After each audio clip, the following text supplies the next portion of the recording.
Navoiy viloyatidan keldilar. Nima shikayatlar bilan bizga kelgan edingiz?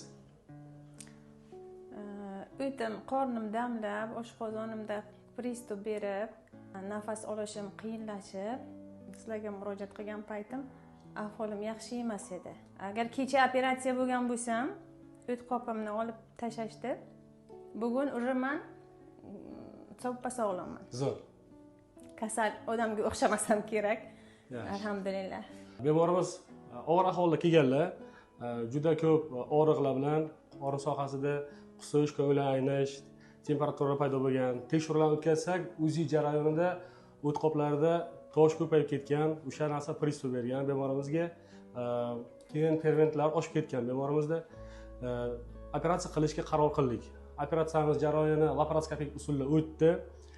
Dinamikada biz bugun UZI qildik. UZIda hammasi zo'r, qorin bo'shlig'ida soyuqlik yo'q, operatsiya jarayoni top-toza. Bugun kuzatuvda qoladilar, ertalab uyga javob beramiz bemorimizni. Hammani muomalasiga 5 baho. Bu yerda eshikdan kirgandan shunday kutib olishdiki, men o'zimni dardimni ham unutib yubordim, to'g'risi. Shunday muomala, vrachlardan tortib, to hamshiralargacha hamma shunchalik ham muomalada bo'lishdiki, alhamdulillah joyini to'g'ri topib kelganimga xursand bo'ldim. Sizlarga katta rahmat.